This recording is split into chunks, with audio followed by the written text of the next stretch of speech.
ചില 100-ൽ 1-2 പേര് നാട്ടിങ്ങനുണ്ട്. ഇപ്പോൾ അറബിയിലാണെങ്കിൽ പ്രസവം കഴിഞ്ഞപ്പോൾ ഒരു കുഞ്ഞിനെ നോക്കാൻ വേണ്ടി ഒരു മലയാളിയെ അവർ അപ്പോയിൻമെൻറ്റ് ചെയ്തു. ഓൾറെഡി അവിടെ 2 മലയാളികളുണ്ട്. അവർ 2 മലയാളികളായതുകൊണ്ട് ഇവരെ മലയാളിയെ തന്നെ അവർക്ക് വേണമെന്ന് വെച്ചാൽ മലയാളിയെ എടുത്തു. കാരണം അവിടെ നിൽക്കുന്ന മലയാളികൾ വർഷങ്ങളായിട്ട് നിൽക്കുന്നുണ്ട്. അവർക്ക് നല്ല വിശ്വാസമാണ്. പ്രശ്നങ്ങളൊന്നുമില്ല, കാര്യങ്ങളൊന്നുമില്ല. അങ്ങനെ പോയിക്കൊണ്ടിരുക. ഇവർ വന്ന് മോഷണമാകുന്നു. ഇവർക്ക് ജന്മസിദ്ധമായിട്ട് ഈ മോഷണത്തിൻ്റെ പരിപാടിയുണ്ട്. ആരും അറിഞ്ഞില്ല. ഇങ്ങനെ മോട്ടിച്ച് അവസാനം ഇവർ പിടിച്ചു. അറബി പിടിച്ച് അവസാനം ബാഗുകളും തുറന്നു നോക്കിയപ്പോൾ അവിടുത്തെ വീടുകളുടെ സാധനം, പിള്ളേരുടെ സാധനം, പെൺപിള്ളയുടെ എല്ലാ പകുതി സാധനങ്ങളും ഇതിനകത്തുണ്ട്, ബാഗിനകത്തുണ്ട്. ഇതെല്ലാം കൈയോടെ വിളിച്ച് നേരെ സ്റ്റേഷനിൽ കൊണ്ടങ്ങ് ഏൽപ്പിച്ചു. 1-2 മാസം ജയിലിൽ കിടക്കുമായിരുന്നു. ഇപ്പോൾ അടിച്ചു കയറ്റി വിടുക. എന്നാലും അങ്ങോട്ട് റിലീസായിട്ട് അടിച്ചു കയറ്റി വിടുക. ഇതിനകത്തെന്ന് വെച്ചാൽ ഇനി ഒരു GCC രാജ്യത്ത് അവർക്ക് പോകാൻ പറ്റത്തില്ല. ഒരു GCC രാജ്യത്ത്. അതുകൊണ്ട് ഞാൻ പറയുന്നത് വെച്ചാൽ ഇതുപോലെ എന്തെങ്കിലും കയ്യിൽ കുഴുത്തുരുമ്പ് പരിപാടിയുള്ള പെണ്ണുങ്ങൾ കൂടെ ഉണ്ടെന്നുണ്ടെങ്കിൽ അവരെ അങ്ങോട്ട് മാറ്റി നിർത്തുക. ഈ മോഷണം എന്ന് പറഞ്ഞ പരിപാടികളുണ്ടെങ്കിൽ അവരെ മാറ്റി നിർത്തുക. കാരണം നിങ്ങളും പണി മേടിച്ച് കിട്ടും, ഇതുപോലെ ജയിലിൽ പോകും.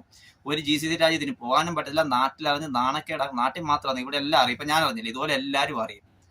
അതുകൊണ്ട് അങ്ങനെയൊക്കെ പരിപാടിയുള്ളവർ അവരെ അവിടെ മാറ്റി നിർത്തുക. നിങ്ങൾ ജോലിക്കാണ് വന്നെന്നുള്ള ഒരു മൈൻഡ് എപ്പോഴും വേണം. ജോലിക്ക് വരിക, നാട്ടിൽ പോവുക.